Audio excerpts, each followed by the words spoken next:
And we are live. Welcome back, everybody, to Behind the Tool Belt, episode 275. I am your host, Ty Cobb-Backer. Thank you for joining us on this Wednesday edition. Today, we have another special guest. Stay tuned, and we will be back after our short intro from our sponsors.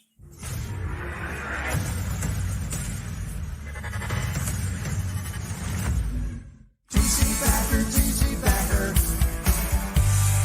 Roofing, siding, windows, gutter, solar.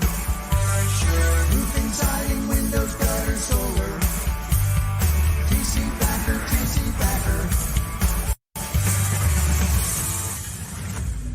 Welcome to Behind the Tool Belt, where the stories are bold, the conversations are real, and the insights come to you live, raw, and uncut. Every week, host Ty Cobb-Backer sits down with game changers, trailblazers, and industry leaders who aren't afraid to tell it like it is. No filters, no scripts, just the truth. Please welcome your host of Behind the Tool Belt, Ty Cobb-Backer. Welcome back, everybody, to Behind the Tool Belt. Thank you for joining us on this magnificent Wednesday. Hopefully it's sunny and sun shining where you guys are at today. And again, thank you for joining us. We have another phenomenal guest, Brad Akers. And, I'm pretty excited about today because, Brad, this is your first time on the show. Yeah. And I always get excited. I did have the privilege of meeting you out in Minnesota at Tim Brown's event. Yeah. I was, however, feeling a little under the weather with the travel arrangements. My head was, I don't even know what it was doing, from being underwater on a plane and in Minnesota with different time change and everything going on. But we did get to meet each other, and it was a spectacular event. Tim always does pretty badass stuff. Yeah. Yeah. So I'm excited to have you on the show. And like we were talking earlier, this is a good opportunity for us to kind of spread our knowledge, inspire other people, and just leave a good mark on the industry, in general, and an opportunity for us to get to know each other better. And, I know you bring tons of value, especially for the roofing contractors trying to systemize, their processes and things. And it sounds like you're involved with, marketing and sales and a lot of the marketing that you do. I think we mimic some of, I don't know yet, but we're going to find out. But it sounds like you're a lot into brand awareness and referrals and things like that. So, let's dive into, how you went from selling shingles at SRS to, helping roofing companies scale to 8 figures, and what sparked like that shift from distribution to entrepreneurship. Yeah, for sure. So I started at SRS, about 9 years ago now. And I tripped my way into the roofing industry, completely random. I worked for a custom home builder in the summers and Christmas breaks in college, that just one that I knew here in Houston. And I really loved it. I loved the project. I was kind of like, basically, whenever a project manager would go on vacation, I would come in and keep production going. And so I kind of would jump around to different subdivisions. It was a lot of fun. Days with 150, 200 phone calls to all the trades. And it was just action packed. Mm-hmm. That was my first foray into construction, but the housing market was kind of down as I was just leaving college. The owner of that home building company said, Brad, I could bring you in, but it wouldn't be a role that I think you'd be that interested in. And he was right. It was just an office job. I had realized I don't want to be in the office because of that. And so to wrap that part up, ended up through a friend at church getting interviews at different roofing suppliers because he worked for a Certainty. So a Certainty rep. Mike Maltby. If you've been around the South in the roofing industry, Mike Maltby, you probably have met him, heard one of his crazy stories. But you might be surprised I met him at church. Mm-hmm. But ended up at SRS. and I loved it. And as I was doing sales, which I was manager in training, then sales, but as I was doing sales, I was very much thinking like, how can me, baby-faced kid, come in and help these contractors legitimately like grow? And I just thought like, well, they need to learn how this works. Like I can partner with some of these other vendors, like the financing companies or the like the apps, or there was one called like Panton, which was before Roofhawk AI, like stuff like that. So I would basically really get clear on best practices with those companies and then bring those like resources to my clients. And one of the things I eventually ended up doing was learning how to do some of the marketing, like how to set up a Facebook ad. And that became my like pitch is, hey, I'll set up some Facebook ads for you. If you can get some leads from them, just buy them from me and give us a shot. And that was essentially how I did it. After a while, as a sales rep for a roofing company, have a lot of windshield time.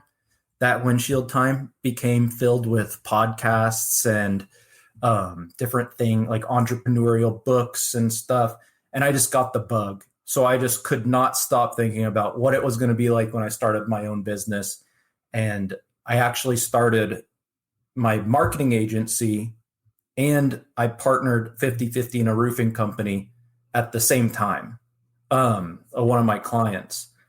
And the roofing company, we did well. The marketing company kind of took off.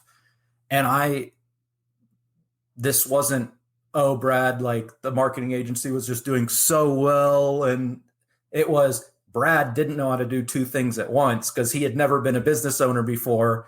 And the day-to-day of running a marketing agency and running a roofing company are vastly different. So I just went all in on the thing that I had 100% in.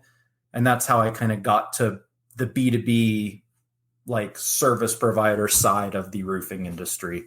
And I'll stop there. I have more, but I don't want to like monopolize too much. No, that's good. That's good. I've had guests come on the show already and I ask them one question and they fill the whole time slot. So it's okay. It really is. And not because I'm a piss poor host, but it's like they were on such a good roll. And I know I didn't want to like interrupt and like throw them off.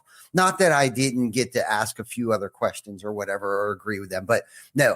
So I can appreciate that. But, so you were talking about, your first introductory into like, entrepreneurship and stuff. So like, what was like the biggest lesson for you? I mean, obviously you're like, okay, Brad can't do two things at one time because I'm new to the entrepreneurial journey, but outside of that part of it, like what was like the most valuable lesson that you've learned right during that time frame that you may have applied till today? Yeah. So it's a constant, like, it's a game of like mindfulness, I think, is what I've realized. Like, if you get to know me, you'll really go, wow, Brad's kind of weird. Like, I'm very much like, I like to think a lot. At our wedding, the priest who knows me well said, Brad's a bit of a mystic. And a lot of my friends still make fun of me today for it. But the point is, like, I really do, like, I realize so much, like, if you cannot observe the way you're thinking and get clear on how you're making decisions, and also start looking and watching the ebbs and flows and getting a better understanding of like how we impact those, or even just how we navigate those, you're going to struggle. Like, I wish I had a much more tactical version of this answer, but my real answer that I use today, the best, is entrepreneurship's hard. It goes up and down. There's times where you're on an incline and you think, oh, I wish I knew what I know now because I'm doing so great. But there's always going to be an inevitable drop. And that doesn't mean that you're going to just be stuck. Hopefully you're going to go up and then up, but you're always going to be on like the right trajectory.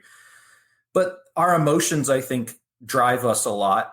And there's been times where I've been more of a slave to my own emotions than other times. But I think the biggest lesson that I started learning then that I'm still learning now is understanding the ebbs and flows, understanding how to show up consistently either way, how to make sure that I am controlling the inputs as much as possible, and also how to make sure that I'm not reacting to everything in such a big way has been the biggest progression, but also like a lesson I would say I learned a lot when I had those two things going, and I just felt like it was all crazy because I was very like volatile. It was up and down. I was in such a good mood. And then the next day, like a client would leave or we wouldn't get a job and I would just be completely down and like in this survival mode, but like a self-inflicted survival mode, not really in survival mode, just kind of operating that way. Yeah, no, I can completely relate to everything that you just said. And I think one of my valuable lessons, and you touched on it a little bit, was emotions, right? And it's so hard to not allow short-term emotions get in the way of our long-term goals. Yeah. And that is probably one of the biggest lessons that I've learned, and even other people's emotions. You know, I've allowed other people's emotions to dictate the trajectory of the goal, right? And because of that, like it has taken us a lot longer to get where we want to go because, I'm not saying that like we don't take other people's feelings into consideration and things like that. But if we know that this is the right thing to do and it might step on a couple of people's toes, you know, we need to forge ahead. And that's, you know, we're not always everybody's number one fan. Being in a leadership or an entrepreneurial position, you know, we're not always going to be the most liked person. And it's like, you know, heavy is the head that wears the crown at times. But I think being resilient, like we were talking before the show here, you know, remaining resilient and consistent, right? And that's, you know, through those painful times is unfortunately, from my experience, is where the real growth happens, right? Like I can choose to stay in bed and, you know, and let my head down and, you know, and feel defeated and just stay stuck, you know, or I can continuously do the work, even though I don't feel like doing it, you know, even though I don't want to do it. And even though I feel like I'm doing it half-ass, right? It's in those half-ass moments of just doing it and doing it and doing it until it starts to feel better, until I start to feel better. And then I start to see light at the end of the tunnel, you know, and then I feel better about it because I at least continue to suit up and show up every single day and continue to just keep pushing back and keep punching back as I'm taking the punches, right? I'm punching back twice as hard and I feel like I'm not really getting anywhere, but I you know, I feel better because I did it. And because I continue to keep doing it. And then I have the motivation to keep going because I stop, I turn around, I look back. It's like, well, shit, I have been moving forward. Yeah. Right? Even in those times I felt even like baby steps. And like, that's the thing that's okay. Like as long as our emotions will send us backwards a lot of the time, but there's a set of inputs that we all know. Like we all know, it's like when someone says they have a lead problem, I'm like, no, you don't. You have a pride problem. You just don't want to knock doors. That's okay. I don't love knocking doors either. And I'm not suggesting that even needs to be the route that you go to grow your business. But stop living in fairy world. Stop just misdiagnosing what the actual root of the issue is. And what I found is, there's a line. This is just neutral. You're on a high, everything's great, and then you're on a low. I would say the thing that I've developed the most and gotten better at and am becoming more aware of is simply how can I make sure that I don't stop, I don't get too comfortable if I'm on an incline, and how can I make sure that I don't have to go to what feels like a rock bottom moment before I snap out of it and then take the action to actually progress again, because that's the cycle that I had been on for years, honestly. Like, you know, I'm like 6 years into entrepreneurship now. Mm-hmm. I've been so blessed to be able, I've bought businesses and sold businesses and merged. Like I have a lot of really cool little accolades, but there's been so many dreadful days and nights that weren't necessary, that were really because I just needed to hit some low before I could finally snap out of it and just do the work again. Mm-hmm. And the work is the work. Like it doesn't change. It doesn't care how you're feeling. And I think that's kind of part of what you are saying is like, hey, you might be half-assing it, but the work's the work. Like a step forward is a step forward. Just because you're not sprinting doesn't mean that you're not progressing. Mm-hmm. And so it's been something I'm grateful for. I've worked with leadership and mindset coaches to help me with that. It's not like just some Brad wisdom. It's borrowed wisdom for sure, but it's been really impactful for me. And I think that that's one of the things I even try to help my clients with is like, hey, what are the inputs? What are the things that we can do, whether we're feeling great or feeling bad? How can we ensure that they're getting done no matter how we're feeling? Because we're going to have ups and downs. And that's one of the big things that I like the way I approach things with them, because I just think it's so key, because it's hard. Like we're in a small percentage of people. Mm-hmm. Isn't that the truth?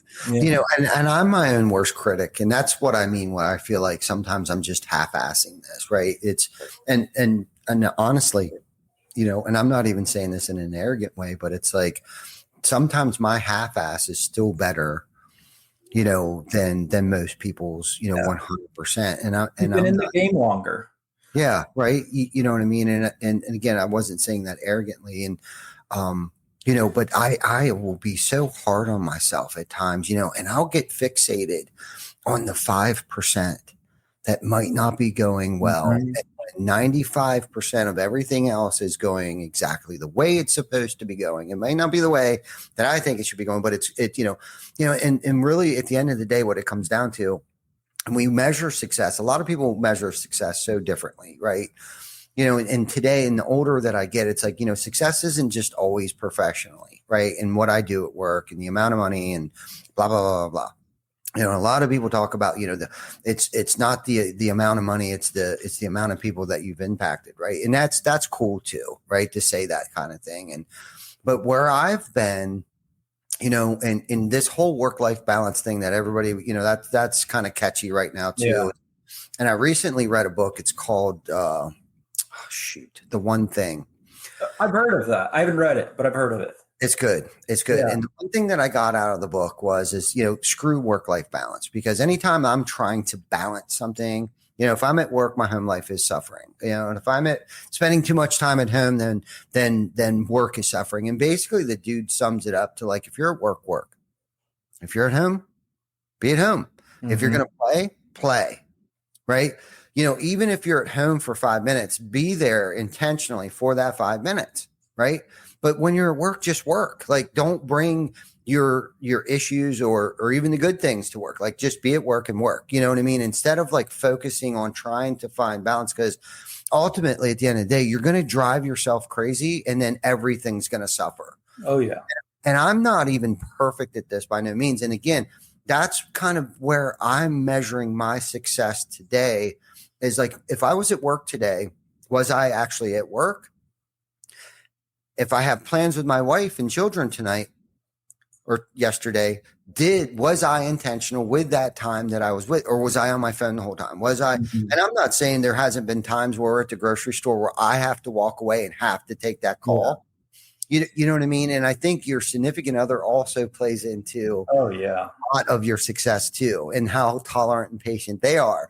Right. And thank God for Jenna and how patient she is with me. But like, I've had to walk away and come back because they don't need to hear the drama or whatever, or the frustration. I need to come back and I need to bounce back and be resilient and be there. Okay. So it's like, okay, I took the one call, I'm done, phone in the back pocket, and be there. Right. And I know it's just at the grocery store, but we've had some of the best conversations in line at the grocery store. Right. Mm-hmm. I've watched my children grow up in lines at grocery stores. Like, You know what I mean? I've helped them pick out their favorite cereals. I've helped pick out the coolest new Hot Wheels or whatever. Yeah. I mean, in those precious moments that are so special to them. You know, I don't want to lose those little things. And now I got the opportunity and pleasure of helping raise 3 beautiful, wonderful grandchildren. I have 3 children, I have 3 grandchildren. And where I feel like I've screwed up with my kids, you know, I get a do-over. I get a hall pass with my grandchildren, you know what I mean? And I get to spend, but I will beat the crap out of myself so much. And but yeah, you know, that's good. So getting off that topic, unless you want to unless you got something else you want to add. The one thing is, you mentioned like you get fixated on the 5% when the 95% is going well. Yeah. A way to sum up what I think you just said is like, be careful focusing too much on that 5%, because if you do, and when you do, that 95% that was going properly or well will suffer as well. And like that 95% might include your family and your home life. And I know I've had to learn that. Like, I know I struggle putting my phone down. That is something I actively have to be aware of and work on. And if you watched me, you would not think, oh, Brad's a great example of someone that is very perfectly present at home. With that said, like, knowing and kind of understanding certain things like that, I think is just, it's so key. And it's easy just to like, look, sometimes there's value in just looking at a business as if it's just a set of zeros and ones, and just wanting to organize how we're going to like do this. It's just a math problem. And in some ways it is. With that said, how you show up, what's going on in your head, what's going on at home, it does matter. And I think the work and the goal and experience, the more of that we accumulate, the more effective we are at integrating, but also at, hey, I expect work to be stressful. I expect building a business to be stressful. It's going to be. There's no way it's not going to be. There's going to be hard days. If that's just the norm, then how can I make sure that I don't bring that home? And vice versa. I have a 9-month-old. It's my first. It's the best. It's exhausting. How can I not start my day later because I was up in the middle of the night with him? Like, that's a simple, like, well, obviously you just start. But before that, it like, you don't necessarily, like, you might, oh, I slept bad, but like, now that this is the norm, like, we have to try to find a way to just like normalize, like standardize things as much as possible, really, because like random inputs create random outcomes. Like, and if you allow yourself to be random, then you're rolling the dice. Yeah. Isn't that the truth? You know, and like, there's changes in life, you know, and this is the thing that I think we need to keep in mind too, that this too shall pass, and this is only temporary, right? Even good stuff, it's only temporary, right? You know, and if we're going through something bad, we got to keep in mind, or if there's some kind of change, right? It doesn't even have to be good or bad change, right? And of course, having a baby is magnificent. It's like one of the greatest gifts that we as parents could ever receive, right? And there's a lot of change that comes with that when we were so used to self, right? Now there's something that is dependent upon us, whether it's a dog or a child or whatever the case might be, right?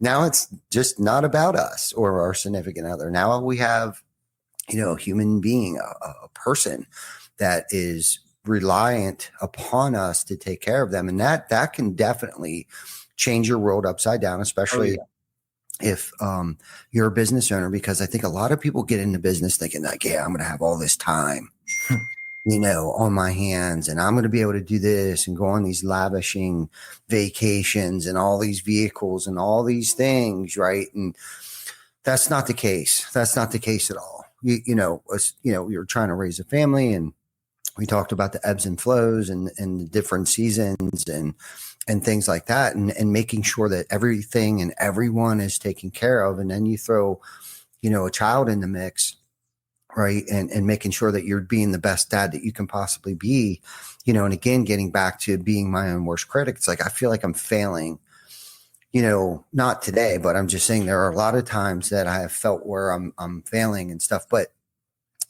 it's not easy. It's not even easy going to a job every day and raising a family. Like this really could apply to anybody that is just trying to be the best parent or best coworker or employee. It's not easy. And I think this is where a lot of us have to have, or have probably got or gained a lot of our empathy, for those that are around us, especially because if you wouldn't have told me, I wouldn't have known that you didn't sleep very well last night because you were up all night with a baby teething. Well, last night I actually did fine, but right. But I think that's where we need to be a little more understanding too, because people go through things all the time, that we have no idea what they're going through. We have no idea if they slept or they didn't sleep or why they're not performing. And especially as an entrepreneur, it's like we have the weight of the world on our shoulders and our families. And I think we tend to, when we get home, right, I'm going to switch gears here maybe a little bit, but like, I know I have been guilty of the family, and we talk about this a lot, and I talk about it a lot. So it stays on the forefront of my mind to make sure that when I get home, that my family isn't getting the fumes, right? Where I've just like poured into everybody and inspired everybody and, got shit done. And then I get home, it's like, I don't want to be messed with. I don't want to deal with it. I can't handle it. Where's dinner? Dinner's not ready. Why are they crying? Why is there shoes all over the place? Because Chris Baker used to say, when daddy gets home, he sets the tone. And that is so true. I literally sit out in the parking lot in the driveway of my house and I clear out my inbox. I tried, was there an email that, I forgot to reply back to? And sometimes I'll sit out there for a good 30 minutes. I'll have the music on or my podcast or whatever it is. And I'll clean up my inbox, respond back to messages. Sometimes I'll choose like, okay, that needs to wait till tomorrow morning. Mm-hmm. But then when I do go in the house, I'm a little bit better fit to go into the house and be present, when I'm there. And anybody can use that. You don't have to be an entrepreneur. You can work for somebody else. Be in a management position or whatever. It doesn't even matter what you're doing, but it just, when daddy gets home, he sets the tone, and keep that in mind, because I've ruined my family's night all night just because of being a bear. Yeah. And quite honestly, I was kind of a bear last night. Like my son Rocket wanted to hang out with me, and he did. Thank God. He knows me well enough. And maybe he didn't notice. And maybe again, here I'm picking on myself again. We kind of, he got into golf this year or last year, and I had to stop golfing for my family. And now I get to golf again because of my family, because Rocket caught the bug and now he's kicking my ass all over the golf course. So I'm kind of envious of that. But so last night he's hitting balls and stuff. We kind of built this simulator type thing, and he's hitting the balls and I'm kind of working out, and and not that I was kind of giving him the cold shoulder, but I really just needed to let go before I could kind of like open up. Like I get guarded. I get, I don't really want to be talked to. But he hung around long enough, until I kind of like, okay, I'm at home. I need to unwind. I started lifting heavy weights a couple years ago, and now I'll do some cardio, and I love walking on a treadmill because that's where I'll listen to my books. Yeah. On the treadmill and stuff like that. And I didn't even turn it on. I started because I can see Rocket. I got the garage door open, and we built this net thing with the Sky Tracks or whatever the hell it's called. And I started communicating with him because I could see like he was looking at me out of the corner of my eye. Like, did you see that shot? Did you see how well I'm hitting it? And it was finally, I kind of just, it was like, I was like, dude, I know I'm doing it. Why am I doing this? And again, I don't know if he noticed it, and I'm kind of going off on a tangent here a little bit, but I guess my point is that I am far from being perfect and perfecting this work-life blend thing and shutting things off before I go in the driveway. And, I really try my damnedest. And I think half the battle is just being aware being aware of what I was doing, what I'm creating here, the wedge that I'm putting between me and my family because of work that's going to be there tomorrow.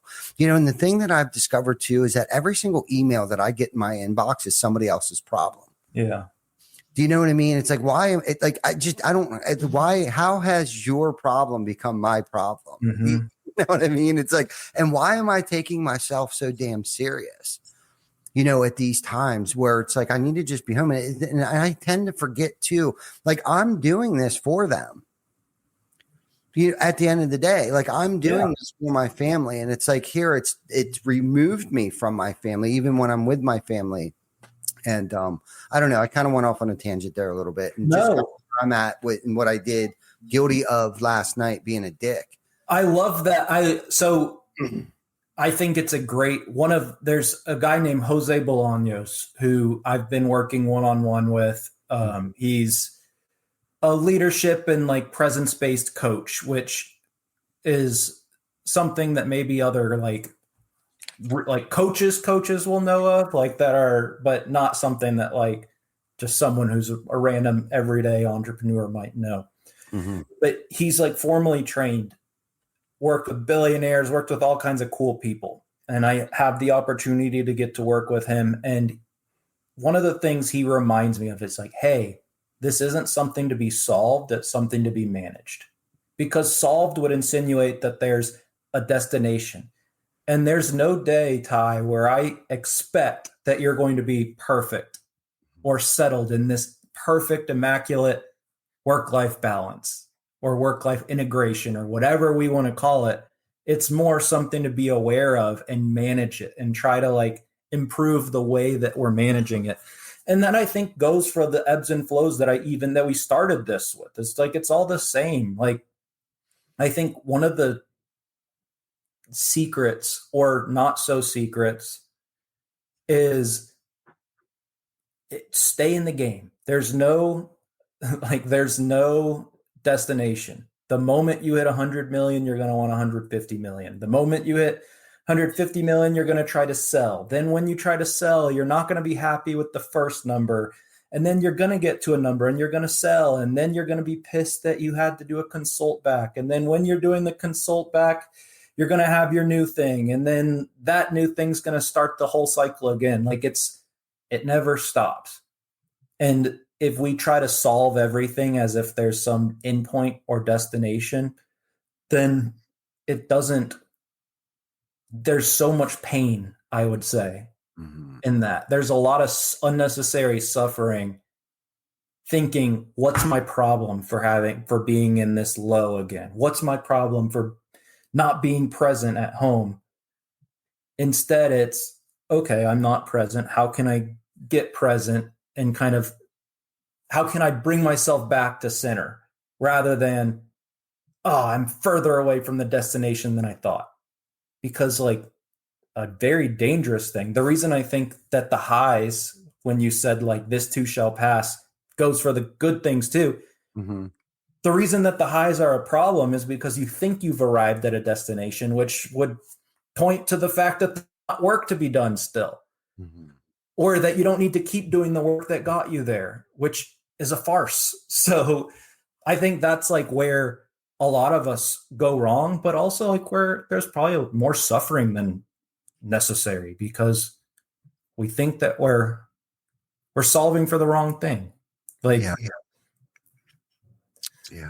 Isn't that the truth? Isn't that the truth? Well, I love how you said that life in general is not, there is no destination. It's a journey that we're on, and it's got to start somewhere. Some trails are good trails and some roads are bad roads to travel, and it's through those moments and those ebbs and flows where we really, I think somebody said, I think David Carroll posted something a couple of weeks ago. It's not about the journey, or the goal. It's about who you become, trying to reach your goal. Yeah. And it is so true, especially if you're self-aware and And if you're into personal development and things like that, which I feel like a lot of us are nowadays, because it's, we talk a lot about, personal development and things like that. And it all really starts in here, right? Like, whether we're an entrepreneur or whatever, or a thought leader, we have to work on ourselves first and foremost. And you talked about, getting enough rest and that's some of it, making sure that you're getting enough rest. And some days you're not. And the thing I've learned about rest is you never get caught up on it, but I need to know myself. I need to know how much rest I need in order to function at a high capacity, right? That I need to eat better. I need to exercise. I need to take care of myself. And it kind of sounds a little selfish, but if I'm not taking care of myself, I can't take care of anything else, let alone, day-to-day task at work or when things come up. So speaking of which, so how do you handle, pressure and stuff? Like, what do you do for an outlet to handle, and to manage, stress, Yeah. So honestly, the thing that I usually, when I'm in those lows that I mentioned, and sometimes, and I still will probably have what feels like a rock bottom moment in the future, I'm sure. But the point is, generally, I get to the point of trying to control everything to where I realize I can't control anything. And then I just give it to God. So I don't know exactly where you fall, and I don't want to turn the podcast into that, but that's prayer is absolutely the biggest thing for me that will bring me back home when I feel like my mind is just everywhere else, and bring me back to center and to being present. And it's really just, the Bible is relatively explicit about, hey, bring your anxieties to me and bring your stress to me. My yoke is light. The Bible encourages us to think that way. Don't trust in your own ways. Philippians says something but the point that I'm making is simply, I need to ground myself there and in those truths and in the word, because when you do, you learn how to listen rather than just ask. Because when you're in that state, when you're freaking out, when you're stressed, you don't know what to ask. You're not good at asking questions when you're when you're panicked, when your fight or flight is going off. And learning just to listen rather than ask in those moments in prayer, for me, that's been the only way. And that allows me to be a leader in my home in that regard. That allows me to serve my wife, rather than just expect to have dinner, all these things. I want to make sure that I'm giving. And when I am able to just, that's what it always says. In those moments, I hear be still, and I hear give. Give, don't take. A version of that, which is stop worrying about, stop worrying, just give. Whether it can be a million different versions of giving. There's a lot, but don't be someone that just takes in the conversations. Try to make sure that when you interact with people, or when you're working with someone or your team or your clients or prospects or just anyone, how can you give or uplift in that interaction rather than take? And that generally brings me back to center pretty well. Right on. No, great answer. Great answer. And don't ever be afraid to talk about God. We've talked about it, numerous times on this, and many people have different interpretations of it, and that's okay too. But I too, seek strength, through that. So speaking of which, so who have been some of your biggest mentors? Or where do you get your inspiration from? You know what I mean? Are you outside of the Bible? Do you follow Craig Groeschel, John Maxwell, like, who has been, because I know for me, I've had mentors, but they don't know that they're my mentors. So Yeah. so is there anybody that has really been very impactful on this journey for you? Yeah. Well, so I already mentioned Jose. Jose has been incredibly impactful. Jose Bolaños.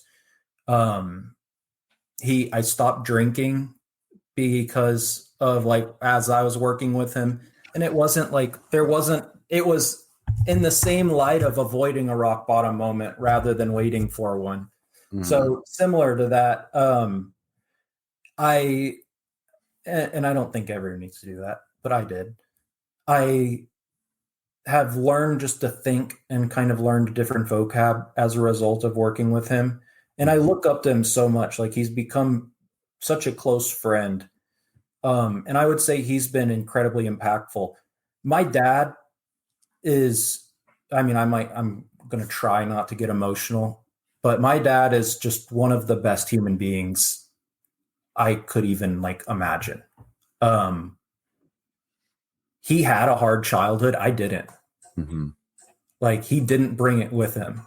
Mm-hmm. And as I've gotten older, I've been able to recognize and see and look back on the battles that he was fighting that I had no idea he was fighting. And the fact that he was able to insulate me from that is just something I'm incredibly grateful for. And he serves almost anyone he interacts with. He's a lawyer, which sometimes people are oh, a lawyer. Meet my dad. You won't think of him like you think of all the other lawyers. And he also as I've become older, I've had an opportunity to go to a few events and meet other people that are more peers with my dad.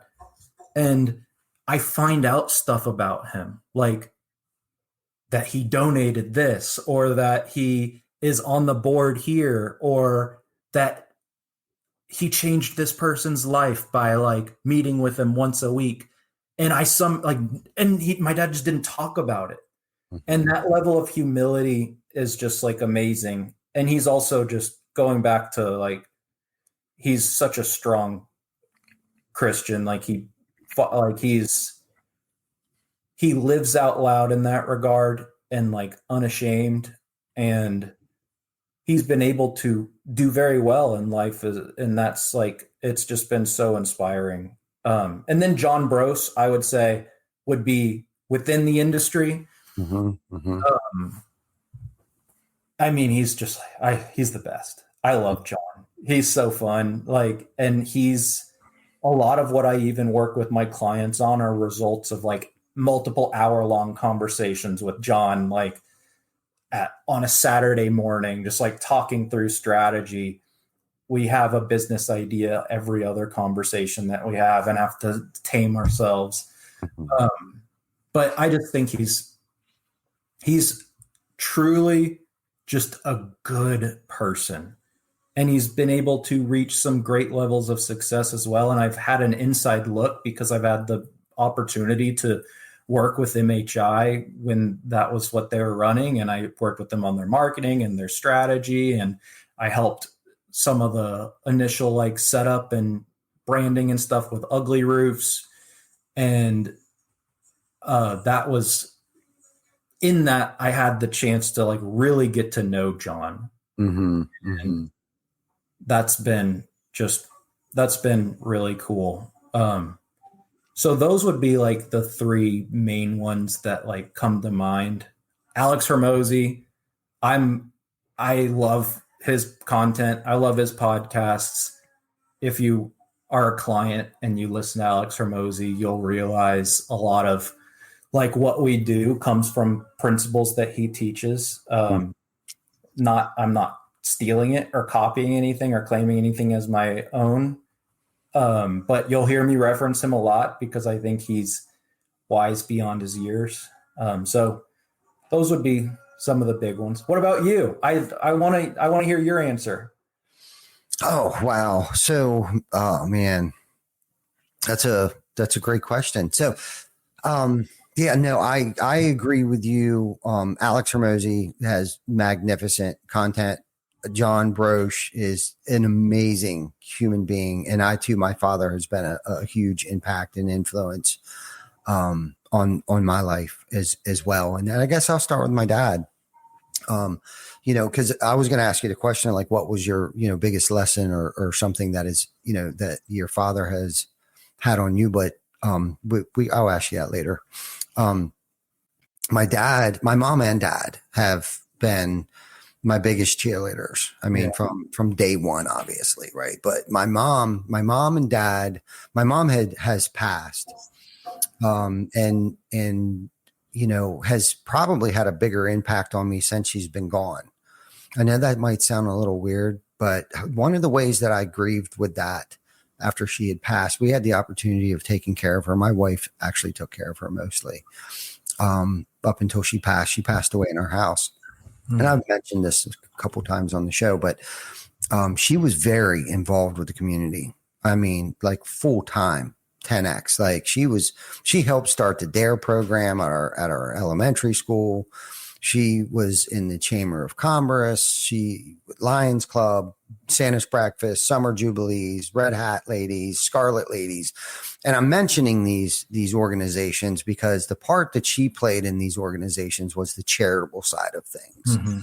And I can't even list they put a 9/11 memorial up in honor of my mom. Like, this is how impactful my mom is.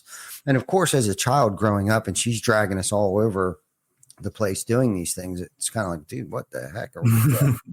And I didn't realize what she was about or what she was doing. I just knew, some of the stuff was kind of like, kids on Saturday mornings don't want to be, feeding people and stuff like that. But I get it now. But one of the ways that I had mourned that was I went straight to work. The hearse came, picked her up. I went to work. And we really started to dive in the community at that point in time. I was like, all right, I got some big shoes to fill here. And of course, we talk a lot about legacy. And, so I've tried to carry that torch. There's things that I forget about that we've done and do and still continuously do annually. Our most current one was Roofers in Recovery golf outing and raised, I don't know, like $17,000 to $20,000 in a matter of like 4 hours. At that golf outing, this was this past September, October, November, something like that this past year. But we do all kinds of things like that. So my mom has had a huge impact on me. For that reason, my father, I can't forget about my dad, because obviously they're co-pilots, right? So if he was there, she was there, or something, and you want to talk about humility. There are so many things that my dad probably didn't get credit for as a kid that allowed my mom to be in that position to be able to take care of other people as my mom did, right? And being an older adult today, I understand the behind the scenes things that have to take place in order for people to have an impact on other people's lives and stuff. And my dad also was involved with a lot of those things, but the tenacity and resiliency, because my dad too and mom and dad both were entrepreneurs, very successful entrepreneurs, in the hospitality industry though. Okay. My dad is a great carpenter, but was a mechanical engineer by trade. And so my dad worked full time, but also owned a bar, a restaurant, a catering business, and a whole other list of other businesses. So I too have gotten that entrepreneurial bug from my parents. So they first and foremost would be the biggest influences of where and why I am, in that second chance that my dad had given me 20 plus years ago. Because my childhood, I was just kind of on fire, but not in a good way. Yeah, no, me too. You know what I mean? So my dad actually gave me a second chance one time.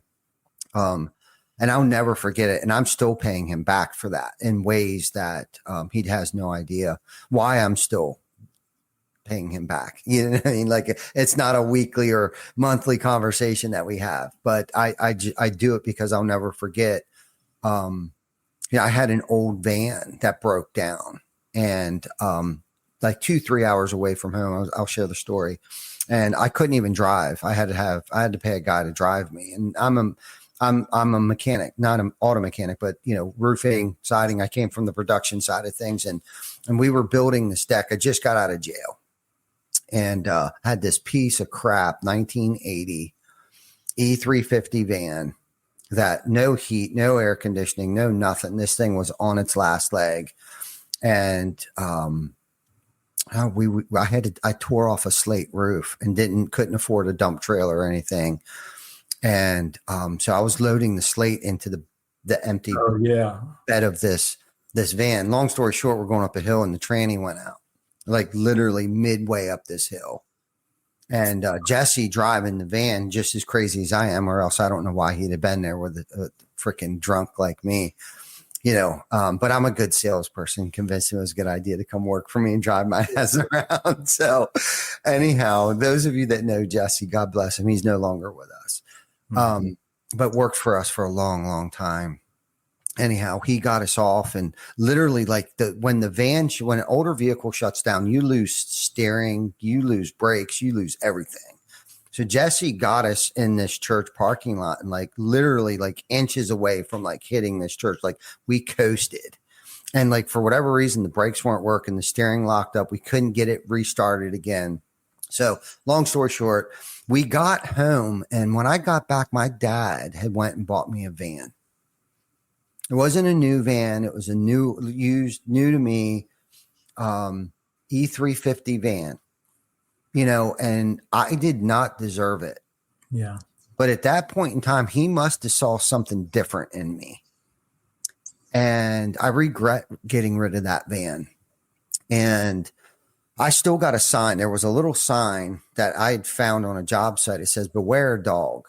And I still have that sign. And I put it in the back of the window, just, for an alarm system type of thing. But I really felt like it was very relevant to the way my lifestyle was prior to cleaning my act up, is that, just beware of the dog, because scratch the surface at any given time. He could veer its ugly head. And it's just a reminder, because it was broken and dry rotted plastic, almost like a for sale or for rent sign, but it said beware dog. Yeah. Those red, white, and black signs. And, but he gave me that second chance. And I believe in second chances more than anything, more than anybody that you probably ever met. And sometimes second, third, fourth, fifth, sixth chances I'll give people, because I have been given so many chances over the years. I mean, I know that I'm on borrowed time, and that's one of my other motivational, pieces to why and how I operate is because I'm on borrowed time. It's like, how you get those annoying extended warranty insurance things on. Well, I've been given an extended warranty. Yeah. That I picked the phone up when I got the call, I answered and I accepted, the extended warranty. And it's like, so I have a choice. Do I do nothing with it? Right. This borrowed time that I'm on, or do I accept the challenge and know that I've been still placed here for a reason to have a positive impact on people's lives, and take advantage of that or waste it? Do I waste it, take advantage of it in a negative way? So my dad, I guess, to kind of circle back, because I could keep talking about that, has played a huge role in how I conduct business today. He's still alive. He's still with us. He's kicking. He's 78 years old, and he's like the most hardest working, intelligent person that I know today. Okay. So immediate family, that would be my dad. Over the years, I followed John Maxwell. Oh, yeah. A lot. Ed Milet, I'm a firm believer in that things are happening for us, not to us. That says go one more. Yeah, one more, right? Yeah. Just one more. And I live that way. We live just one more here. So again, these are mentors. John Maxwell doesn't know he's my mentor. I'm sure there's thousands, probably 1 million people that John mentors that he doesn't even know. And same with Ed Milet. But I follow a lot of their content. There's probably not a week that doesn't go by that I don't listen or read. Mhm. I have a daily devotional book by John Maxwell on my desk. I read it every day, and apply it to my life somehow, some way, shape, or form, personal or professional life, every single day. They have been, and right now it's funny that you brought up Alex Hormozy. I follow Layla, I think his wife's Yeah, name. she's fantastic. She is amazing. I listen to her every day on the way to work. I love her content. I Mhm. love that it's not long and drawn out for an hour like our podcast is. But I like it that it's like 12, 23 minutes. So I can listen to most of it on the way to work, then listen to the rest of it.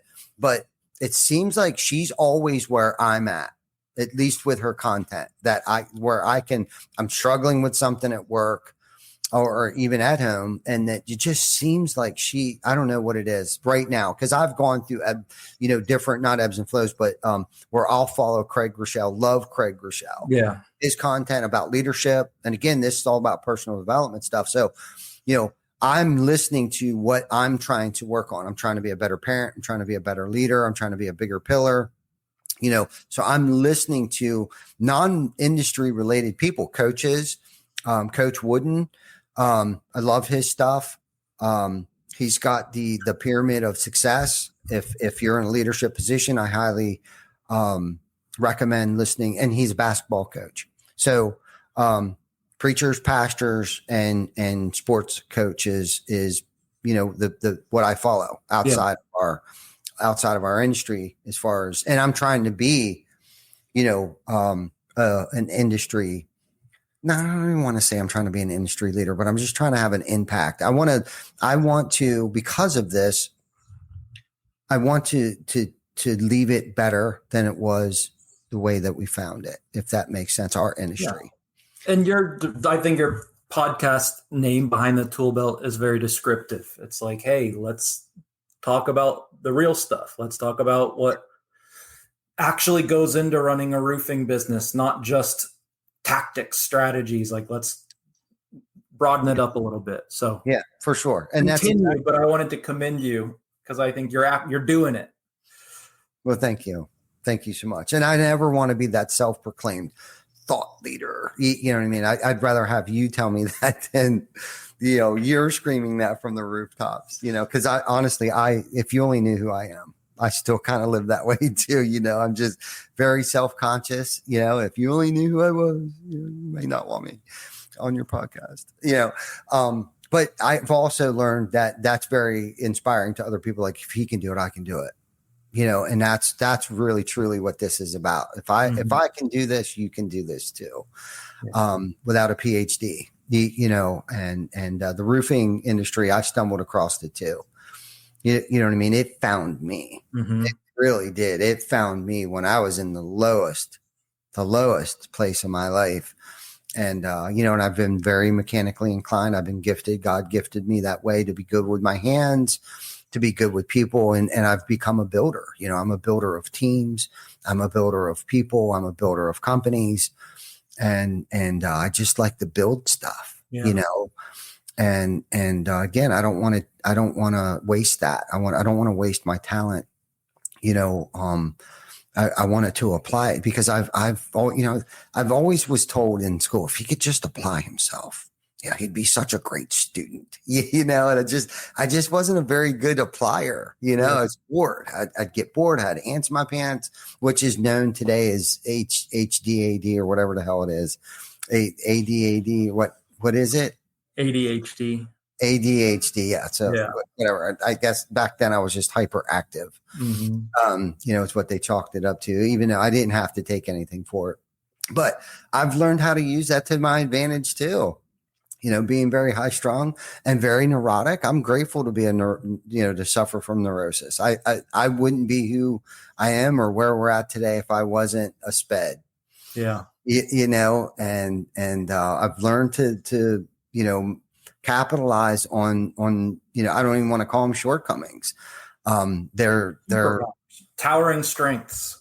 Yeah. They're my assets, know, and I don't let them hold me back. I use them and I've learned how to do that kind of stuff. So, hey buddy.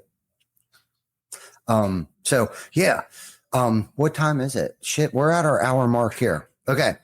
Before we wrap this thing up here, man, you gave us a bunch of gold here. And thank you so much for sharing your insight with our audience and anybody that's listening out there who wants to learn more about, Built Right contractor, program. We're going to post your link in the comment section and stuff like that. I'm sorry, we didn't really get into exactly what I enjoyed this. This was fun. That what you do, but we will put your contact information in the links and stuff like that. And, if there's anybody out there that could get something from this, please share this with your crew. We appreciate it. And Brad, is there anything, that you want to leave us with before we sign off here? I think just the one thing I will say is try to be kind to yourself. Know that there's always another day. And as you're navigating entrepreneurship, know that everyone's just figuring it out, whether they've been doing it for 10 years or 50 years. Part of it is just whoever's able to stay in that state of figuring it out the longest is the one who is able to evolve and do things that maybe you hope to one day do. So just be kind to yourself and don't take it all too seriously. It can be fun if you decide it is. Absolutely. That's what we're here to be joyful people. I honestly believe that's why we've been put on this planet, right? Not to be miserable. Especially those of us that have been given a second chance, right? Mm-hmm. Not to take ourselves so dang serious. So, but anyhow, thank you so much. We'll have to reconnect after this at some point in time. Let's carve out some time and connect. I really want to hear about more about what you're doing. You know what I mean? Because you're involved with so much, and I honestly believe that I personally could probably hear a lot about what it is that you're doing and see how you might be able to help me out personally and professionally. So thank you for what it is that you do for our industry. You are also another, one of a few trailblazers that are leaving our industry in a better place than it was when you found it, and the impact that you're having on contractors across the country. So thank you for that. Thank Brad. you. Yeah. And if anybody out there, got anything out of this, please share it with whoever. And if you haven't liked, loved, or subscribed, please check us out on our YouTube channel. I think we don't have very many subscribers yet. We're kind of late to the show when it comes to that. I think we started a YouTube channel about a year ago. But we are allowed to stream live, so you can catch us on our live streams. And obviously the replay will be on that. And of course, social media, Facebook, IG, Spotify, Apple Play, Google Play, all that stuff. So if you're just now tuning in, please check us out on the replay, because Brad definitely dropped some gold. And 7 o'clock tonight, it will be reposted on Facebook. So till then, stay safe and take care of each other. And thank you for joining us. Thank you.